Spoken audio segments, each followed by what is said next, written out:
I'd like to call this meeting to order. Would you please stand with me and recite the Pledge of Allegiance? I pledge allegiance to the flag of the United States of America and to the republic for which it stands, one nation, under God, indivisible, with liberty and justice for all. First item on our agenda is our weekly commission reports, and Commissioner Moore, would you like to start us off? Yeah. I had started off last week and I didn't think I had anything all week. I thought I had a free week, and as it turned out, I was super busy all week. And one of the things that I did that I just wanted to give a short report on is that I went to the Republic Recycling Tour up in Seattle. Republic Recycling is a large landfill and recycling company. And I just have to say, I was so amazingly impressed. It was overwhelming to be in this 3 or 4 story place where they sort out all the recycling. It's a single stream recycling facility. And so if we should decide to go that way, and this is something that we'll be talking about again in a few months when we have our new administrator on board, I will look forward into giving a more in-depth report about the facility. And I would say, and I'm glad Craig is here, is that the figures that he gave us in a report a month or so ago were very much verified by the company, and it sounds like it could turn into a really good deal for us to be able to maintain our garbage utility. So it was interesting. It was fascinating to spend the day in a dirty, stinky, noisy recycling center. This week, I have a slow week, I think, and I will be attending on Friday the Chamber Mason Transit Authority's membership meeting. Mason Transit Authority is sponsoring it, and it will be on speed networking. And so I'll look forward to attending that on Friday. And that's it. Thank you very much. Commissioner McDowell? Well, I had a really kind of a bad week. My mind went out the window last week. So a couple things I said I was going to be out, wasn't there until this week, and I missed a couple things. But anyway, this week I will be attending the Women's Republican Candidates in the Park picnic, and there's about, 8 to 10 candidates that will be talking for a few minutes and sharing where they're coming from on where they're running. So I'm looking forward to that. And that's all I have this week. It's just that on Friday. Thank you very much. Tomorrow I will be attending the Economic Development Council Subcommittee on Government Regulation. And later in the afternoon I'll be meeting with our acting city administrator, with Commissioner Terry Jeffries from the county, talk a little bit to them about their move towards possibly doing their own metropolitan parks district. And other than that, there will be probably meetings and things I'll be doing, but nothing else is scheduled. So that completes our weekly commission reports. And now is an opportunity for general public comment. If anybody would like to speak and are signed in, we welcome general public comments. And first up, we have Mr. Randy Lewis. Hi everybody, Randy Lewis. I have another little speech on the debt issue, responding to comments made last week referencing my comments of a couple of weeks ago. First of all, I did not say that funds for Lake Boulevard was borrowed money. What I did say was that there was $2.95 million of unpaid construction commitments of which Lake Boulevard is a part. The point is this: to assert that borrowed money is the only type of debt is a misconception. Suppose, for example, you incur a large medical bill. That is a debt, even though it is not borrowed money. Compensated absences. If you want to call compensated absences a normal, regular expense, they then would have to have been funded as they are earned. But they're not.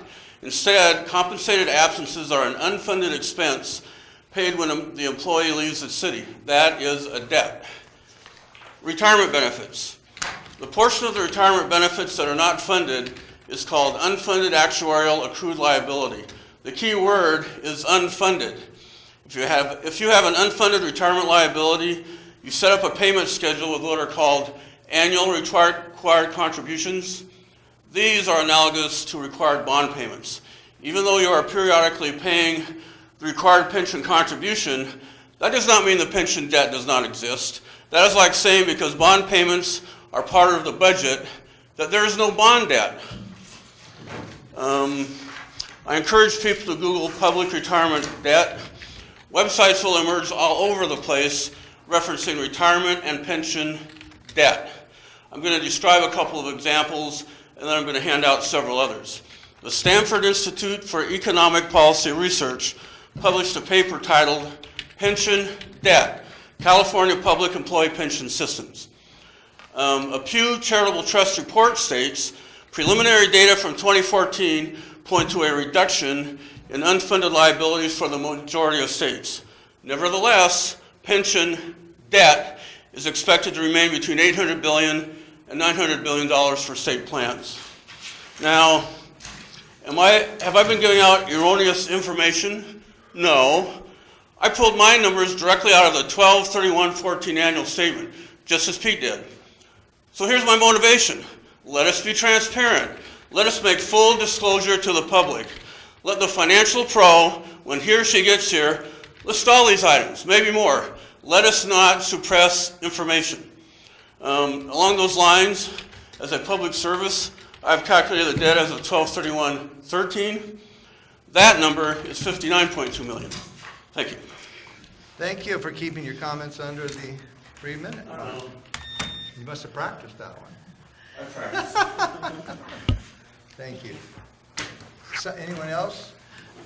Randy? Randy, you got to say do something. I'm sorry? Do you have one for me? Did you get one? Here. I got you. Okay, thank you. Here, Pete, I got one for you. I'll make other copies. I can make copies And from two. this. Thank you. Got it? Okay. Next up is Mr. Bill Busaka. Okay. Looks like we're going to have a little balanced agenda tonight here. I'm Bill Busaka at 612 West Birch.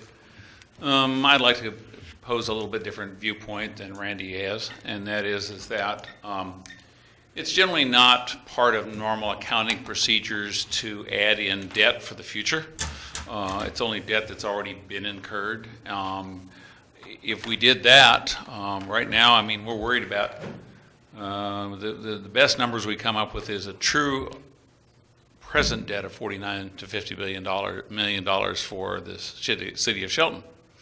By comparison, the federal government deficit is $59,000 per person as opposed to $5,000 per person. So it's over 11, the national debt is over 11 times what the city of Shelton is. And that doesn't even account for the tens of thousands of mortally wounded veterans from the Middle East who would have died in this, if you've seen anything lately on the Civil War, would have easily died in the Civil War and now are kept alive at a huge cost to the taxpayer, which is not involved in the federal budget. So we have some creative disinformation here where we're adding in, I don't know whether these are Tea Party numbers or where these numbers are coming from to justify not spending money. And my concern is that if, we're worried about spending money on a well, I'd like to see how many people in this room have paid cash for all the cars they bought in the last 30 years. I'd like to see who's paid cash for all the houses they bought in the last 30 years. You cannot incur large-term capital improvements by paying cash. It's just not realistic. So what I would like to say is let's have a little bit different viewpoint of looking at things here and not incur on pretend future debt. Yes, we are going to have to pay for retirement and medical leave and all that kind of jazz, but I'm going to have a big PUD bill and a cable bill and whatever for the next 10 years, but right now my long-term debt is zero. So, how do you want to add up the numbers? Thank you for your comment. Anyone else? That's at the moment. There's another opportunity later in the meeting. We would like to speak. So, what we are now is moving on into the consent agenda portion of our meeting, and are we ready for that? Yes. Yes. Okay, could we please have a reading of the consent agenda? Consent agenda, vouchers numbered 11948 through 12037 in the amount of $414,432.30. Handwritten warrant numbered 11947 in the amount of $24,814.83. Commission meeting minutes from business meeting of June 20th, 2016, and study session of June 27th, 2016. Is there a motion to approve the consent agenda as read? I make a motion to accept the consent agenda as read. I second that motion. We have a motion and a second to approve the consent agenda. All those in favor signify by saying aye. Aye. Opposed? The agenda passes.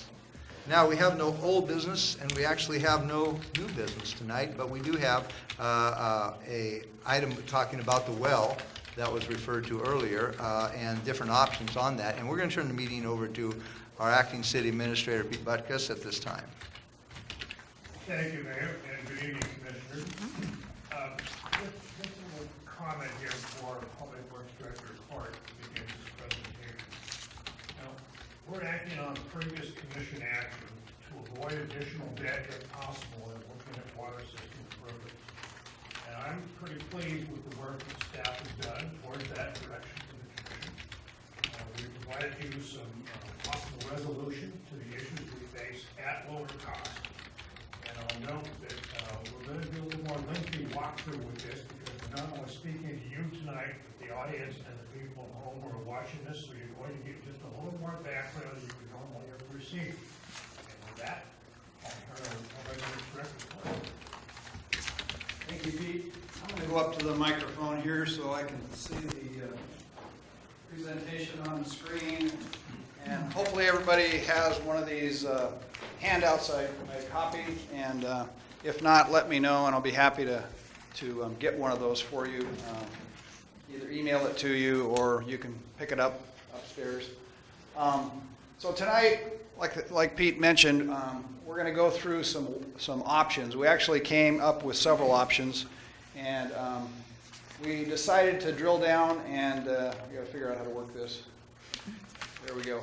So there's in the water issues, so to speak, looking at our comp plan and that, we have two main areas of concern. One is water supply, and the other is water storage. So on the water supply, we had a March of 16 of this year, we had a consultant go through our water system, model it, and determine based on information that we gave him what our current situation is. And this table 1.3 is pulled out of that report, and it shows you a couple pieces of information. The health department determines what our required demand is based on our average daily demand, and that is sitting at right around 1,098 gallons per minute we need to be able to pump. And down below you can see our water supply. Currently we have 3 wells in town. We have well 1, which maximum capacity is 1,500 gallons per minute. We typically operate that well at about 1,100 gallons per minute, and we'll share a lot more information on that. But given its current situation, we are unable to count it in towards our required our required average daily demand because it's not reliable right now. Every time we turn it on, we have to shut it off fairly soon. So really, we're running on wells 3 and 4, and in this calculation, to determine whether you're deficient or not, you have to remove your largest well. So well 4 comes off. So really, we're running on well 3 as per the defined average daily demand calculations, and you can see we're actually about 100 gallons per minute in deficit right now. So that's in short, the supply requirements. Storage, we're going to come back and talk a lot more about in a couple weeks, but as you know, based on our comp plan, we were required to build a 1 million gallon tank to satisfy the deficit we have. And that deficit is calculated out of our 2010 water system plan that we did. And also we had a consultant review the storage needs in 2013 when we started the design on Upper Mountain View. And that particular report is shown in table 1.4. We are right around 690,000 gallons short, and we have an existing deficiency in Mountain View pressure zone of 310, which totals the 1 million gallons, and that's why that's the amount of storage we were planning on installing. So the new storage down below is that 1 million gallon tank, which is now on hold. And then, as you know, we just currently constructed the new elevated tank out towards Mason County Public Works, and that's going to store right around 410,000 gallons. So we're roughly 590 gallons short of being able to meet our storage requirements. Like I say, tonight I just want to focus really on the options of how do we deal with well one, because that's kind of the immediate need. Not that the other need goes away, but we want to make sure we can share these options with the commission, and hopefully in 2 weeks we'd like to come back and have the commission make a decision on what option maybe they would like us to move forward with. This is a pretty urgent matter to kind of drill down and make a decision on. So, and maybe that decision is to do nothing, but hopefully one of these will be attractive, and we'll be able to make a little progress. And I said the storage, we're going to come back in a few weeks and drill into that independent. So starting out with the source being the wells, what we've experienced, we started out with our comp plans telling us that we needed to do something to rehabilitate or replace well one. That was defined in the 2010 comp plan. In the last 2 years, especially last summer, and now we're experiencing it right now, when we turn on well one, the drawdown of the static level to where it sits in the running, it draws it down to within 10 feet of the pump head. And at that point, we have to shut it off. We can't pump, and that's actually been dialing down from the 1,100 gallons per minute to slightly less than that, trying to allow that well to run as much as we can. But once that drawdown happens, we have to turn it off. We don't know what the remaining life is on well one. Right now, it's kind of bleak. The Robinson Noble hydrological study that was done as part of that design report for the design of Upper Mountain View in 2013 showed that, and they indicated they felt it needed to be replaced. And so actually our design group has went forward with that, and we've designed a new well 5, but as you know, we brought that forward and it was $1.3 million, and the commission did not want to move forward with that. They wanted us to look at more options. So we've developed several more options. Looking again at that well one before we get into the options, well one is our number one well. It has the calculated capacity, and if we run it at maximum, when it was new, it would put out about 1,500 gallons per minute. And as I mentioned, we only operate that currently at about 1,100. And without that particular well online and functioning, we may have to limit development, depending on what the health department allows us to move forward with. We may have to do some kind of conservation, be it water rationing, alternate day watering, that kind of thing, to reserve and allow the tanks, the storage to fill back up. There's obviously fire flow concerns without well one in operation, and we also have no backup or redundancy for wells 3 or 4. So it's a pretty fundamental key piece of our water utility. The funding concerns are obviously at our doorstep. We, of course, received and got approved in June of 2014 the ability to move forward with Upper Mountain View Phase 1. And that particular financial package says that all the work that was defined in that package, the scope of work, needs to be completed by 2018, June of 2018. And what that really means is that we can build this facility, we can build the tanks, we can build the wells, we can do all the work that we need to do, including some of the option work that we're going to share tonight with this money.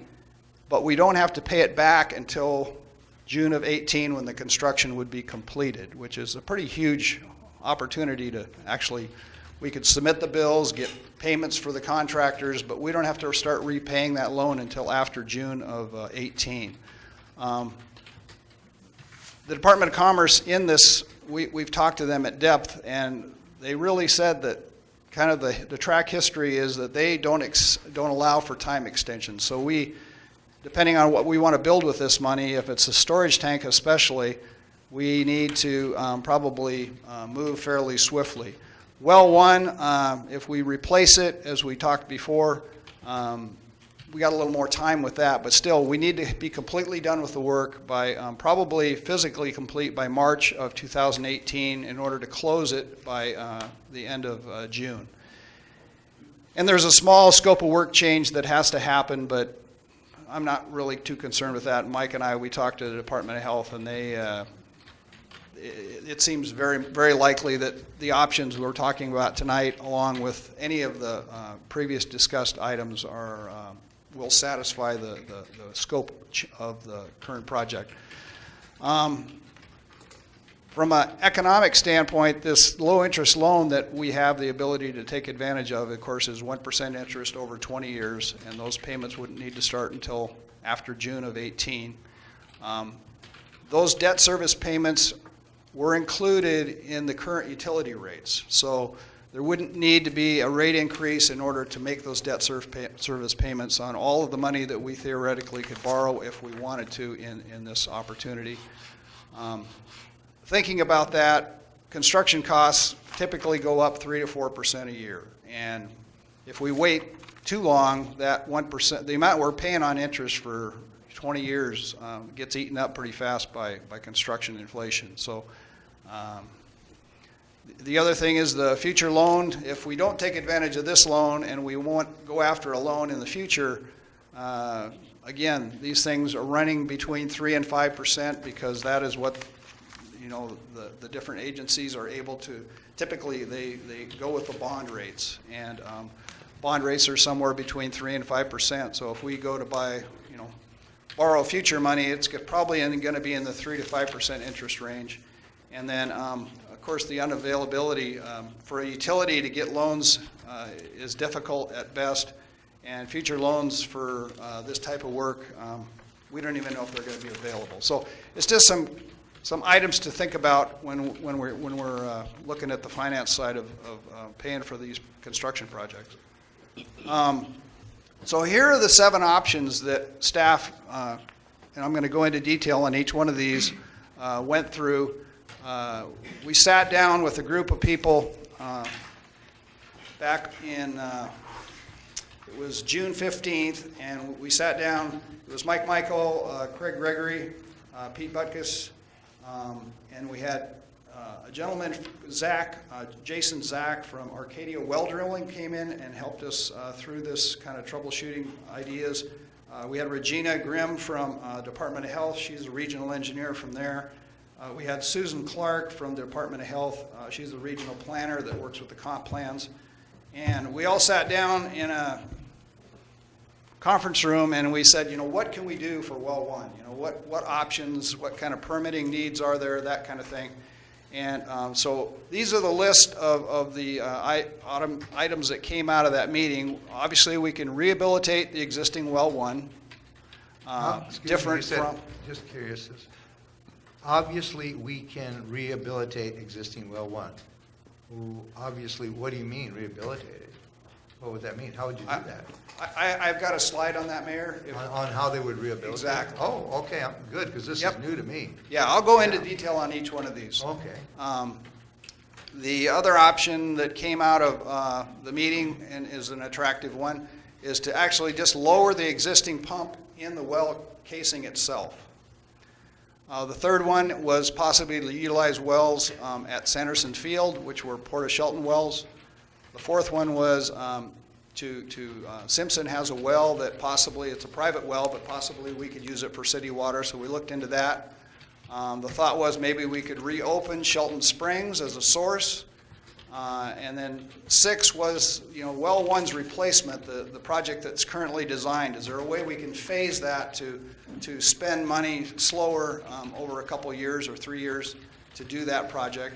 And then there's this number 7 hybrid option, which really is the combination of option 1 and 2.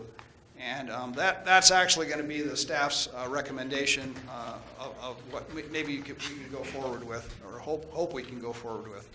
It's pretty attractive. So rehabilitating the existing well, as you know, the drawdown curves, as I mentioned before, bring that running water above the pump itself down to, within about 10 feet, and that's just very, very, you can't do that.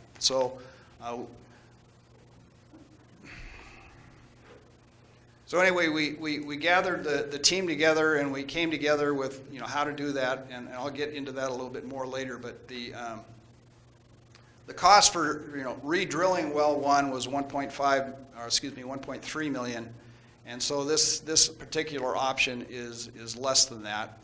It's right around 600,000, and there's another slide. I get more into detail on this option 1 and 2 when I talk about option 7.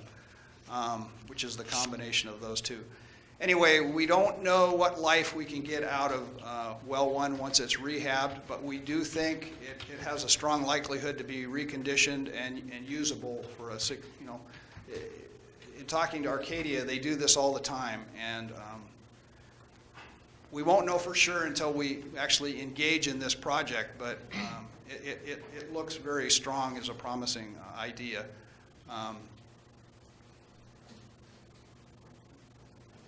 It may not gain us much service life. It depends on what we find once we start doing it. But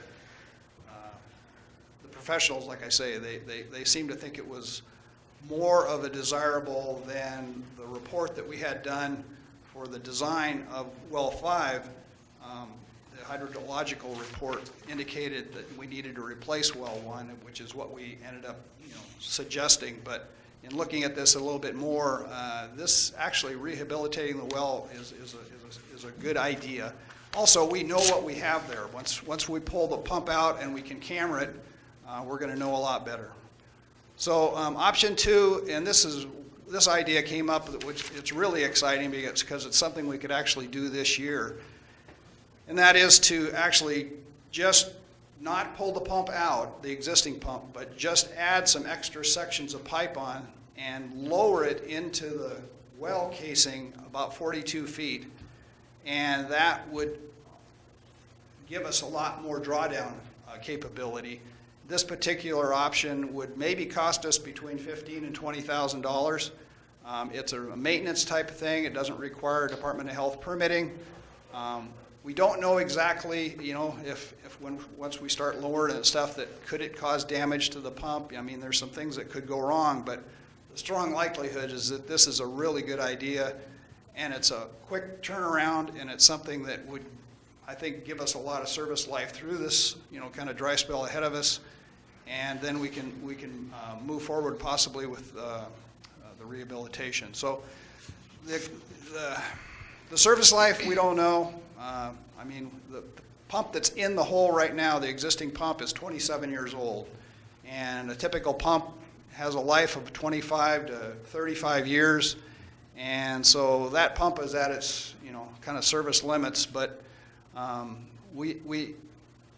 it's a lot more expensive to pull it out. So we just, like I say, we'd like to just push it further down into the well shaft and see if we can't reduce that problem of the drawdown curve.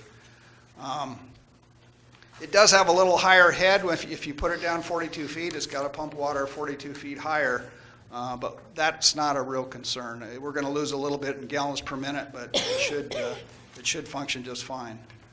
Well 3, this was the Sanderson Airport, utilized their existing wells, and it was a good idea.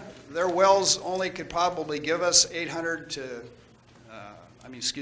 to 200 gallons per minute, and of course we need over 1,000, so it's not really a good option. And we found out in talking more in depth that the port's water rights couldn't be transferred anyway, so that one's really off the table. Option 4 that came up as an idea is Simpson's private well. They've been using this well to facilitate their fire suppression system down there, and they actually continue to need that, and so this well wasn't found to be really usable for, we'd also have to do a lot of testing to determine, whether or not the water is good water, to be potable water. Depends on what the testing would determine. We'd probably have to do a bunch of things, chlorination and other things. So I'm not sure this is even, but it's really not on the table because they need the water for their fire suppression for the new Sierra Pacific and the Mankey Timber facilities down there. The fifth option was reopening Shelton Springs. And of course, this has been on our comp plan, but it's a pretty good chunk of money to get it to be able to use the water. Probably the most limiting thing here is, again, in the summer, the spring only puts out about 850 gallons per minute under low flow conditions. We'd have to do some kind of chlorine or ultraviolet treatment of the water in order to make it potable to put it into our system. It possibly would require us to rehabilitate the existing gravity line to the high school tank or do some kind of injection system for chlorination. So again, you'd probably have to spend $1 million to get this thing up and functioning. And then when you do that, you're only going to get about 850 gallons per minute, which this wouldn't be our highest recommendation, even though I think somewhere down the road, we maybe can take the water rights from well 5, excuse me, from option 5 from the springs and maybe move that to another well, because we do have the water rights that can be transferred. So option 6, this is just going back to the project that we wanted to move forward on, the $1.3 million of drilling well 5. We think 2 contracts would be the way you'd want to put this out. One contract would be for about $500,000, and that would be just to sink a new shaft, because the shaft needs to go down over 700 feet into the 2 aquifers. And then the contract 2 would be to install the pump and the piping and the well house and do all the remaining amount of work, and that's about another $800,000 worth of work. So it's still around that 1.3, which was the number that the commission wanted to do something a little less expensive. So obviously a new well is a new well. You never know what problems you run into, though, sinking a shaft 700 and some odd feet, so you could run into problems. But assuming that all went well, you'd still have more loan, I think, than the commission wants to move forward with. Option 7, this is kind of where staff would like to see the commission really consider this one strongly, and we do this over 2 phases. The first phase is lowering that existing pump. This would cost us right around $15,000 to $20,000. Could be done this summer, and we'd like to move forward with this as soon as we can. Get it on our Arcadia's calendar and move forward with this as a maintenance item. We think this can buy us some time and allow us to construct or rehabilitate that existing well 1 over the winter months. I already talked about the pump and everything being 27 years old, so I mean this just buys us some time, but it's a good expenditure. I put this drawing together to kind of give you, and it's pretty small on the screen, but you can probably see it on your handout a little bit better. But it gives you an idea of kind of what we have out there. Let me find it in my. So at the surface, we have an existing shaft casing of around 16 inches, and that goes down about 299 feet. And then it necks down to a 12-inch casing, and that takes you down into the 2 aquifers. The pump is sitting 220 feet below the surface, and when you have, the historic static head, which is at the resting condition where the water levels is brought up to, is right around 185 feet. When that pump used to have, that was the old historic kind of resting static head. Now we're finding it about 10 feet lower than that. And that's part of the problem, is we don't have as much head as we used to have. We're not too sure what causes that, but that's just what the guys have been seeing in looking at the different SCADA reports and that. When the pump kicks on, it draws down about 15 feet. And so before, we had roughly about 15 feet above the pump during running operations, and that was fine, didn't give us any problems. Now that that's 10 feet lower, it draws it down to within 10 feet of the top of the pump, and that's where the problem's arising, and we have to shut it off. So the vision here, like I says there, option 2, is to lower that pump about 42 feet. We have 62 feet from the bottom of the pump to where that casing necks down. And so there's about 20 feet to spare. We assume that we should be able to just lower that pump right straight on down for 42 feet and be good. But you never know what might be in the way, blocking it or something that might. But for every foot we can push it down is a foot gained. And so this seems like a pretty attractive option. Aquifer number 1 doesn't actually start until about 328 feet below in the casing. So all the water that's coming to the pump isn't coming through the solid shaft of the casing until you get down to aquifer. There between 328 and 400 feet is the first where the water comes through some slots that are cut in the casing. And then the second aquifer is roughly about 115 feet below that at 515, and it goes all the way down to 747, which is the bottom of the well right now.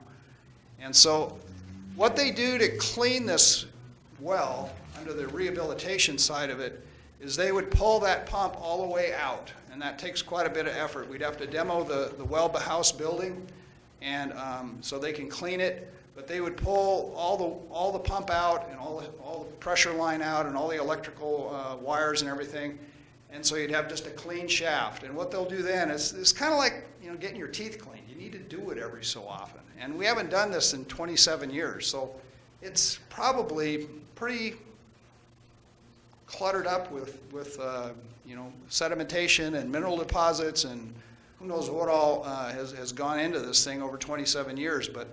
What they do is they basically take and lightly brush this thing with different types of scrubbers, and the first thing they do is after they pull the well pump out, they would camera it. They'd stick a camera all the way to the bottom and see exactly what we have, and from that they would determine the type and amount of cleaning to be done. But it's really something they do all the time, and the gentleman from Arcadia, he said.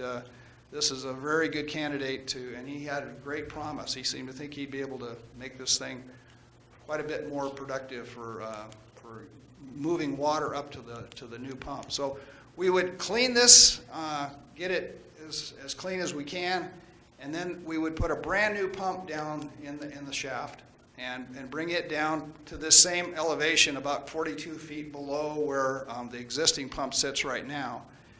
And that would, and then we would size the pump to be able to pump a higher head, because it obviously has a 42 feet more of a head than the existing pump. But we also want it to be able to pump all the way out to Upper Mountain View pressure zone, because we want to get the water to the highest level of our system. And this actually, if this works, which it should, would eliminate the need for a booster pump station that was included in the design for well 5. So this is, like I say, a pretty attractive offer.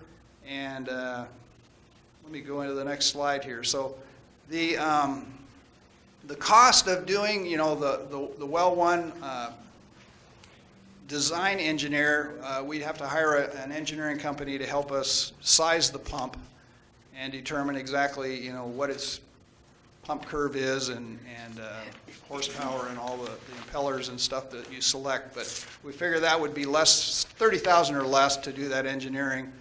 The pump rehabilitation work would cost roughly about $120,000, and that would include the cost of a new pump. I'm thinking my public works guys will remove that existing well house, get it out of the way. They would include the costs of pulling that old pump out and the pressure line, cammering the existing well, determining the cleaning requirements, and then basically installing a new pump and new pressure line.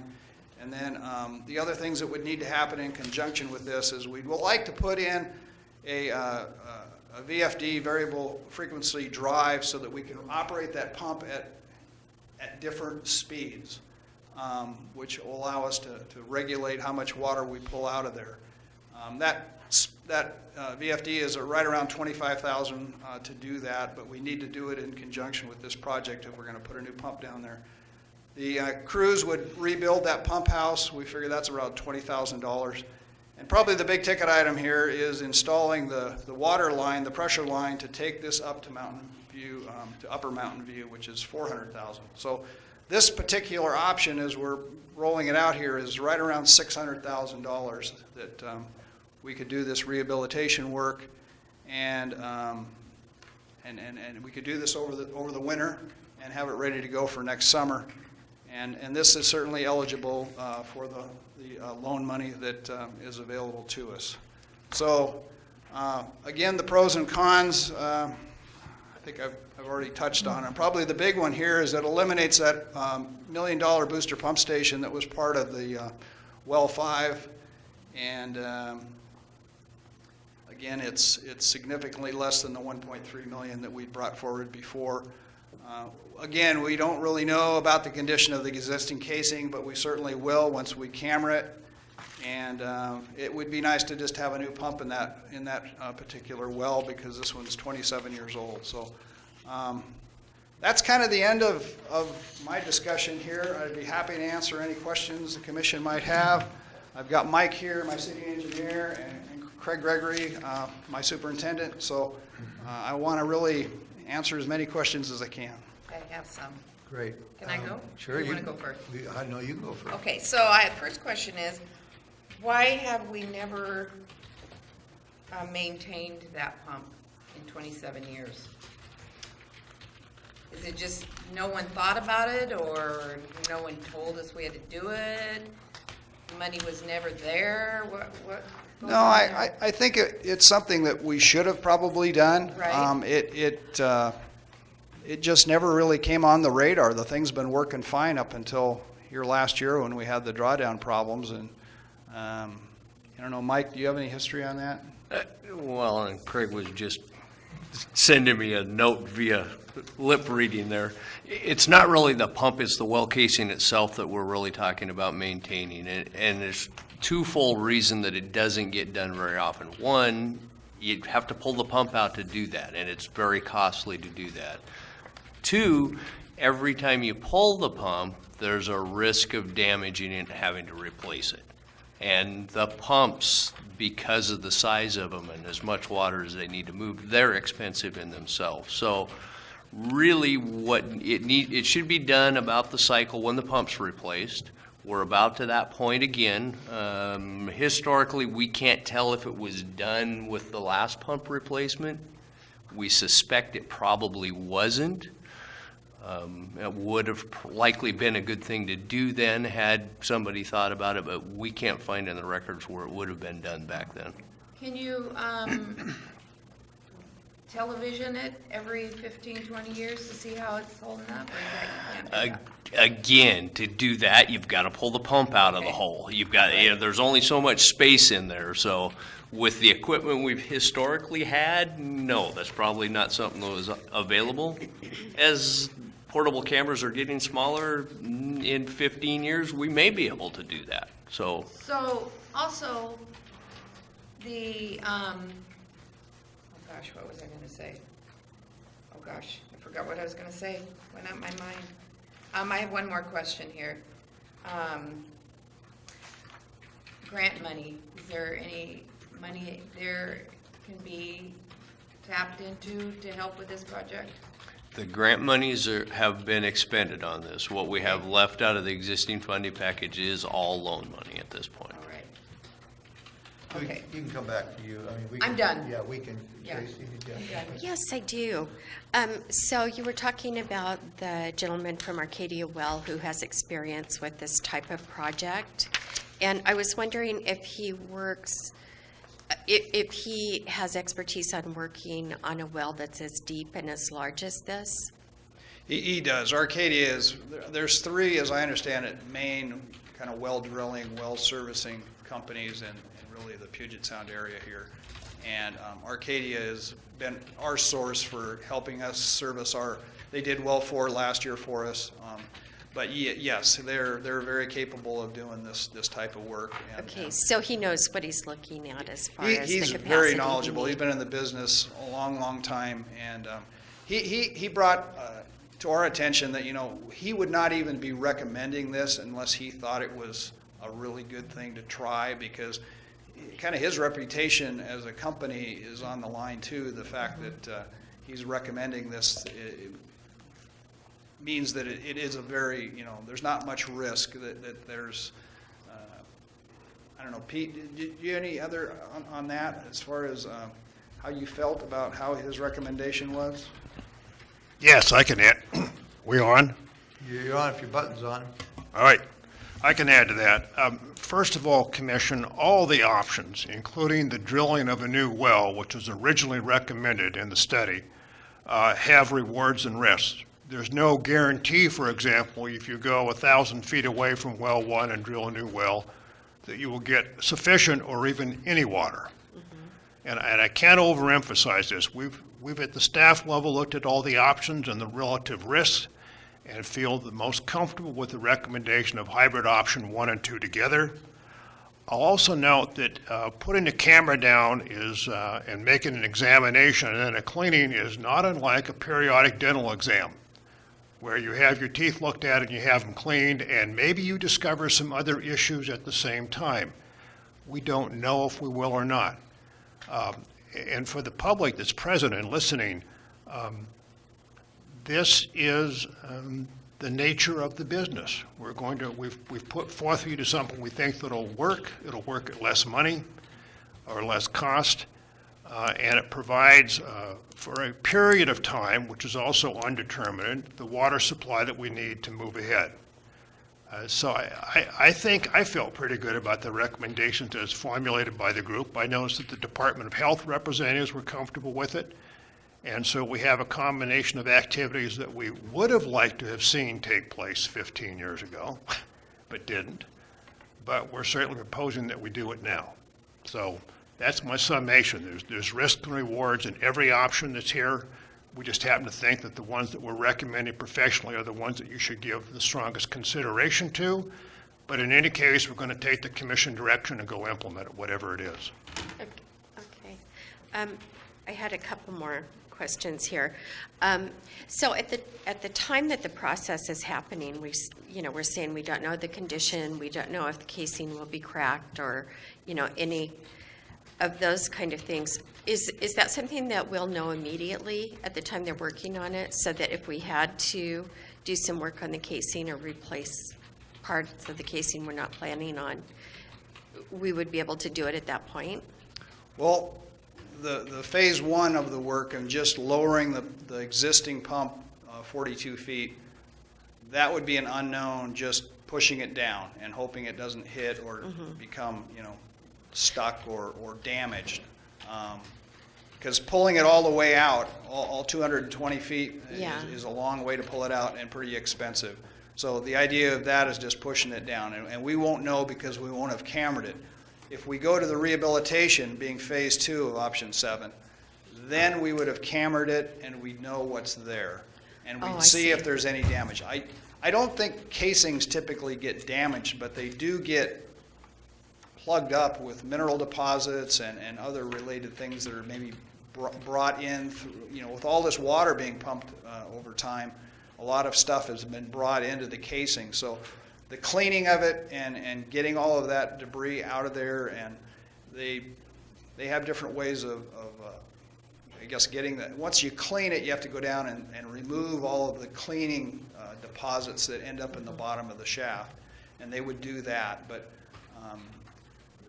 Jason, he seemed to think, from Arcadia, he seemed to think that this was, just part of what they do. I mean, we know so much more by cammering it, and because we have no camera information at all, but we'd certainly know. And I don't know, Mike, is there damage to the casing? I don't think those casings get damaged, really. Typically not. As Jason mentioned in our meeting, the The real concern would be actually deterioration of the casing, and a well that deep has got a really thick casing wall on it. It's been fully submerged, like he mentioned. It's not a well that gets a huge amount of drawdown. You saw from the charts that we presented that it's about 25 feet. So most of the casing is fully submerged all the time. It's not going to deteriorate. It's not going to rust where it's not being cycled like that. So he used a lot of the same thought process and information that Robinson Noble did. He just had a slightly different take on it. And after thinking through it, listening to him, listening to our regional engineer from Department of Health, as Greg and Pete both mentioned, reevaluating all of the information, including this new information, we think this is a really good option for the commission to consider, and we think it has a high probability of being successful. So so if there were problems that were found, the repair of that would be part of this process as well. I guess that's what I'm asking is, will we be prepared to deal with any unforeseen issues? We would have to, take those hurdles as they come at us, I guess, and evaluate them and bring the commission results of the cameraing. And if something is found that's very concerning that would make it, an unusable shaft or casing, I don't think that's a strong probability at all. I do think they probably can do some kind of repairs from the top, but I don't know what those would include. But certainly cleaning it and getting the sedimentation and a lot of the debris and stuff that's come into the casing that I think is what is limiting the amount of water we can pull out of that shaft right now. It's just it's needing a good cleaning, and then we'll also know the condition of it as well once we do that. Okay, and it looks like the hybrid option here would save about $700,000. So and it's about half of what the 1.3 option is. So I'm thinking that the debt service that we would be paying on the 1.3 mil was, if I remember correctly, about $590,000 over the life of the loan.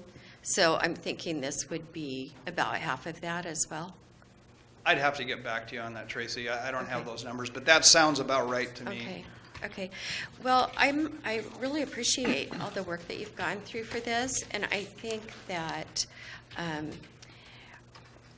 I would, at this point, at least like to do pretty much anything that would enable us to keep promoting building.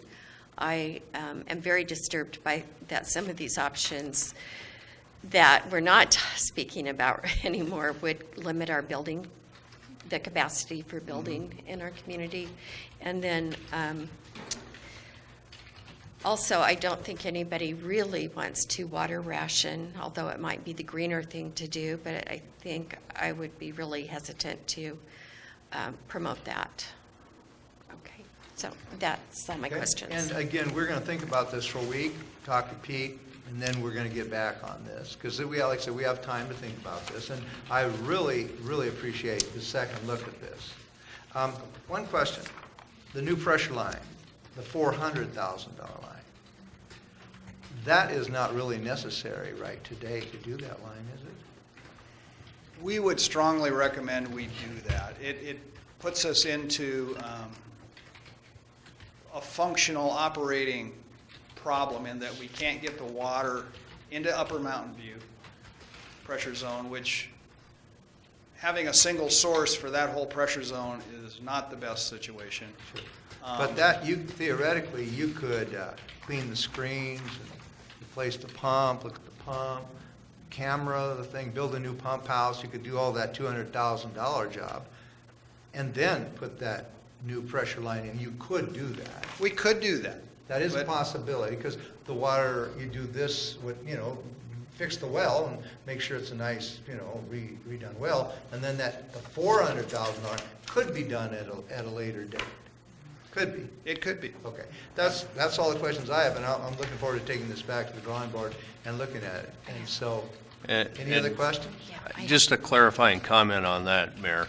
The $400,000 for the pressure line is assuming that we can take advantage of some conditions we have now. We have a current contract that we can take advantage of, and so that $400,000 is making that assumption. That number would actually have to come up some, and I don't know how much the sum would be until we looked into it For the low-interest loan?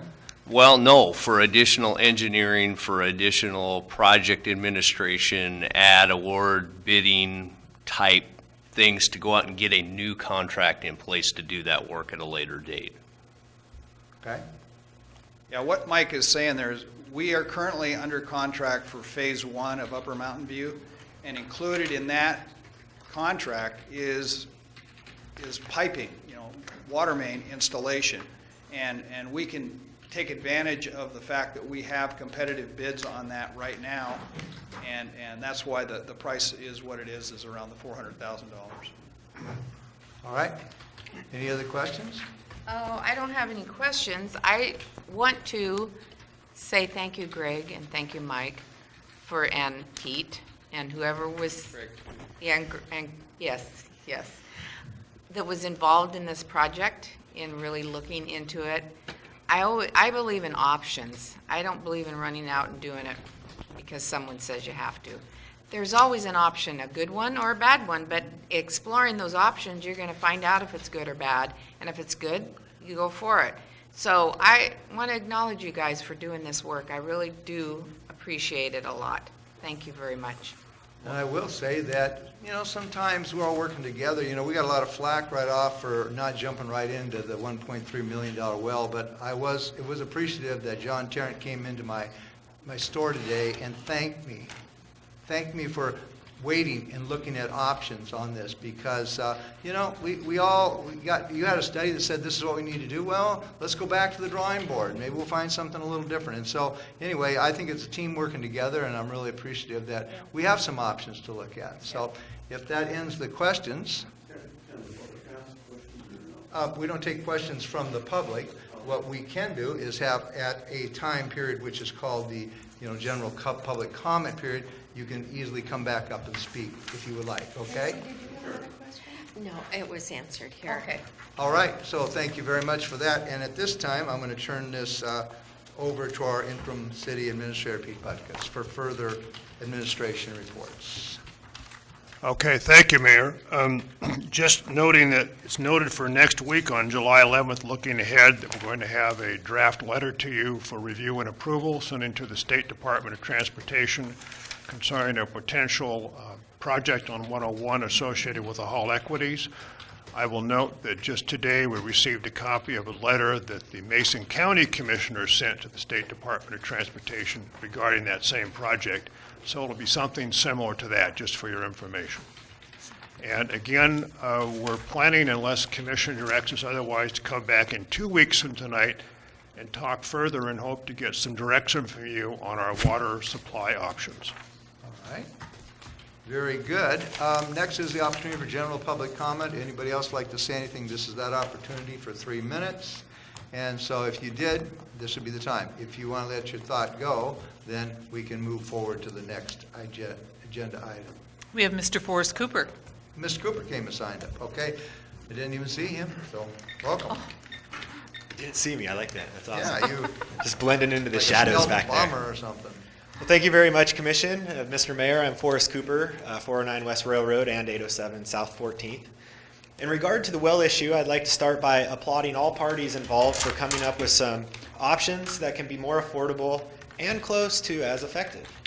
To the Commission, good job asking for more info and options, and most importantly, not ignoring the problem. To Public Works and city staff, good job sitting down and taking time to explore other options and coming up with some very good solutions. Now, for a small bit of criticism. For future situations such as this, maybe it's a good idea to really evaluate the problem and possibly pursue multiple solutions prior to settling on one option brought forth by a hired consultant. Over the years, I have seen many new car approaches taken by our city staff and Public Works, when a simple or even extensive repair would have less impact on the community and ratepayers. So remember the old used car versus new car approach. According to consumerreports.org, hold this up right now as I sit and listen to this. It says the average life expectancy of a new vehicle these days is around 8 years or 150,000 miles. Of course, some well-built vehicles can go 15 years and 300,000 if properly maintained. Keep that in mind. Thank you very much. Thank you for your comments. Anybody else? Hearing none, is there, I didn't sign up, could I just? well, you signed up before, you're more than welcome to come up and speak, sure. I just got a question for Rick. So, since the well is operating at 200 and whatever it is, I loved your diagram, it's a great diagram. And the bottom of the lower aquifer goes to 747 or whatever, so you got almost 500 feet of aquifer there or something like that. Can you, with a 16-inch casing, I'm just thinking in terms of engineering and mechanics, I certainly don't know what you guys know, but if the casing were damaged anyway, could you put a smaller casing in there? In other words, could you go to a pump? I mean, right now you're working with a pump that's in a 16-inch casing.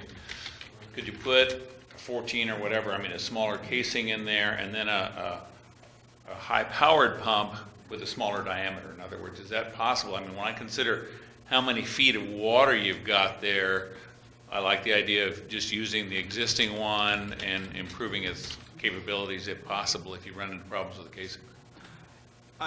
I really don't know what the ability is to reduce the size of the casing or slide a piece of casing down in. You certainly can size pumps, and they have different size pumps for different casings. So I think the possibility of going with a smaller diameter pump is an option. I don't know what the limitations are. The pump, we don't want to get too deep into the casing, though, because for every foot you put it down, you got to pump the water up. But there's a variety, I think, of engineering solutions based on what we find as to what we bring back as a recommendation. So basically, you have a lot of options to, you can probably get the same horsepower with a smaller diameter with today's technology, but and so the main thing is you wouldn't necessarily have to drill a brand new well from scratch. You could probably do various options with what you've got. I believe, yes, that's exactly true. Thank you. All right, thank you. Thank you. Yes, come up and you can speak again. Randy, anyone of you? I'll sign you up right there. State your name for the record. Randy Lewis. I want to say, too, I'm very impressed and amazed what Greg and Mike and their guys did in such a short period of time. That's pretty amazing to me. I did have a couple questions and mainly curiosity. I was just curious, the 1.31% loan, this has probably been out there before, but how long is that available? Just curious, before it's rescinded or however that works. The existing work has to be all completed by June 30th of 2018. So we need to be physically complete with all work that we're going to engage on by probably March of 18. We need to be done. If we're going to build storage tanks out of it, or new wells, or rehab, or any of this work that's eligible for the loan money, we would need to be complete with that work by March of 18. Okay, great. Thank you. All right. Seeing no other signed-in comment people, this is any administration final touches. Pete, do you have any more final touches? Michaels has one. Not really a touch, but just a reminder to folks that Lake Boulevard construction is still going on. We're getting near the end. The roads are still closed. Do not go around the barricades into the closed section of the roads, please. There are people working there most of the time. Right, So there's media here, and I'm sure they're going to write that one up. Does that mean me too? Yeah, everybody. Yeah, I know, yeah. So, Okay. do not drive on the road. Are All you saying right. no to us? Any other administration final touches? Seeing none. Our next meeting will be June 11th at 2 p.m. in the afternoon. This June? meeting, yeah, it says June. July, we're Well, in July. Yeah, I understand that. I just, I'm not going to say who wrote that, but July 2016 at 2 p.m. in the afternoon. This meeting is adjourned. I just crossed that off. Good. Thank you.